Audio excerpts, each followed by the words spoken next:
Hello everybody, I thought I'd make another video today about actors in Go. Actors are a way of organizing code. If your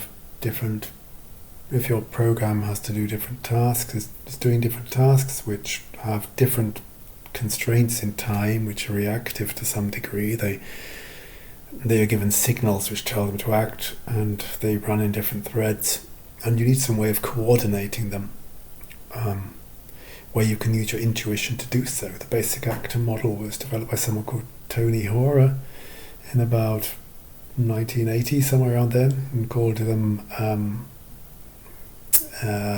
CSP, Communicating Sequential Processes or something. And Go is an excellent language for this, and let's just jump in and I'll show you how to do this in Go, and then maybe we can well, let's just start. Okay, I'm going to make a function which is called makeActor, and we could make this a generic function, but let's not do that at the moment, just to make it easier to understand. And the basic idea of this function is that it takes a channel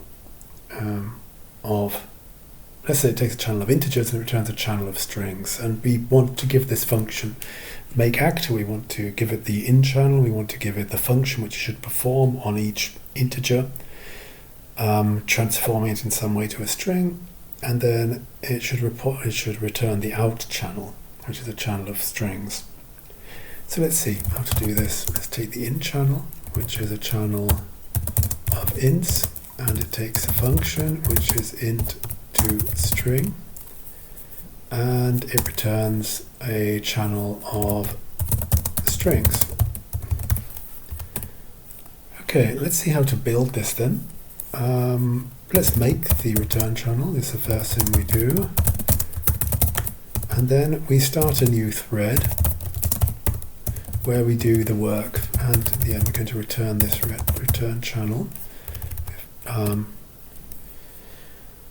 So let's start the thread, and the basic idea of the thread is we're going to listen to the in channel, and on each element in the in channel we're going to perform our function on it and push that to the out channel like this. And when the in channel gets closed, we then close the out channel. This is the basic build of how to do this in Go. This is very easy to do in a large number of programming languages, apart from this bit here, closing the outgoing channel.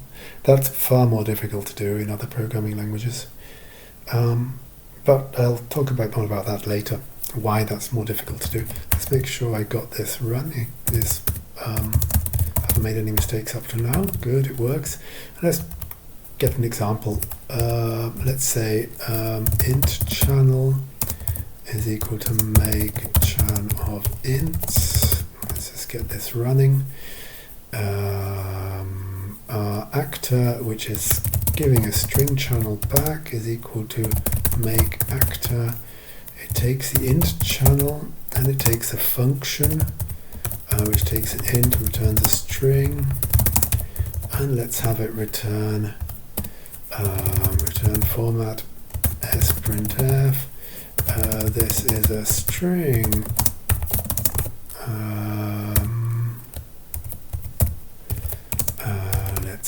That should do it. We need to import format. That should do it. Good. Now we just need to use the string channel.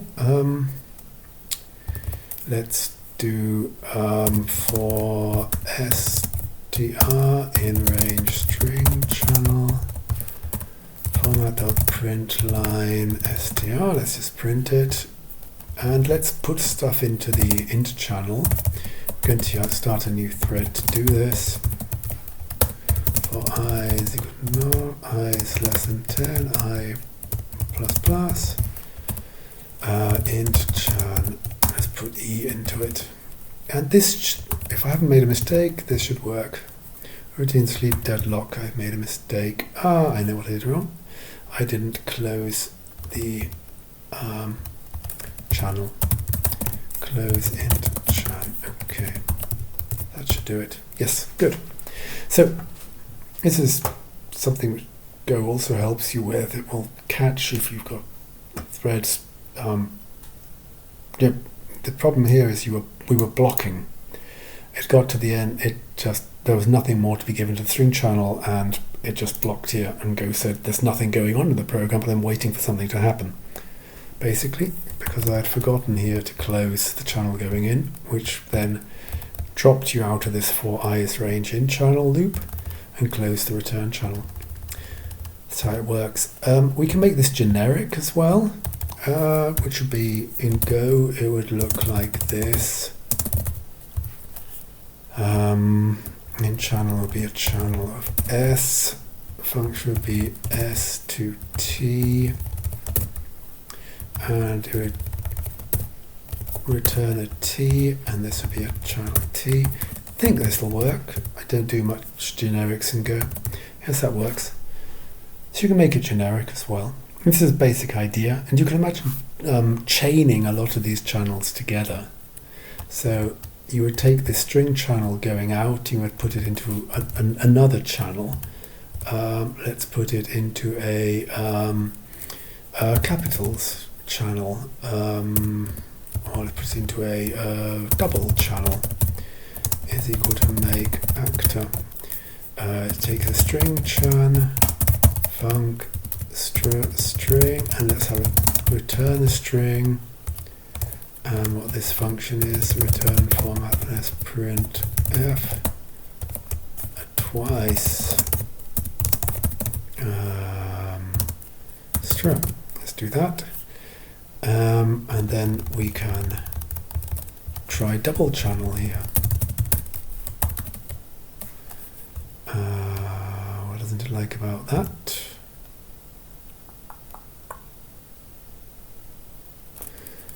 Not sure. Let's see what it says. It works, apart from the fact that I haven't put another string here. Okay. Yes. So you can see how you can just chain them together. And the rest of your code here, it doesn't need to worry.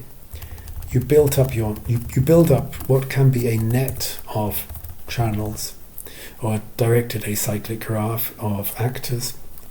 And then at the end, once you've done all the work you want to do, pushing stuff into the front, you then close it. Close the first channel. And you can have lots of consumers on one channel. So you can have a string chan, make actor, int chan. Let's call this string channel 2, func e int string, return format as printf. This is a second string. Okay, let's get rid of the double channel. And now we've got to pay a little bit more attention about how to close all this. If we're not careful, we have to put all these into Go routines and then catch it with a wait group. Let's just have a channel closed. All closed. No, it's getting a bit confusing. Let's not worry about this at the moment. I'll make another video to do this later.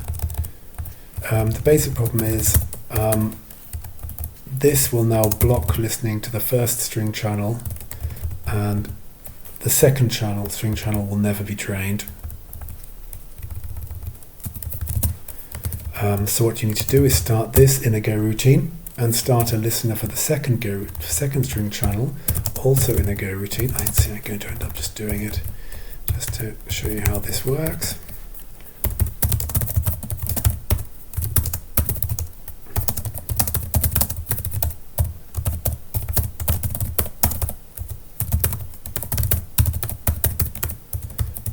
Okay, so we've got the second Go routine being drained, but if I start it now, there'll be nothing stopping this main function just falling off and ending. We won't see anything.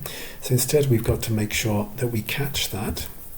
And so let's make a way to catch that. done channel make chan bool, and let's put here a done chan true, done chan true, and let's take 2 from done channel here. There it is. If I haven't got anything wrong, this will probably still work. Yes, it does. Good. And this is something which is really difficult to do in other languages. I'll make it a little bit more explicit what the difficult thing is to do in other languages. Difficult thing is we're just closing this channel once here. That's our input channel, we close it. And both this actor which we made here and this actor which we made here, because they both are reading from this in channel, both stop this for loop when the in channel is closed.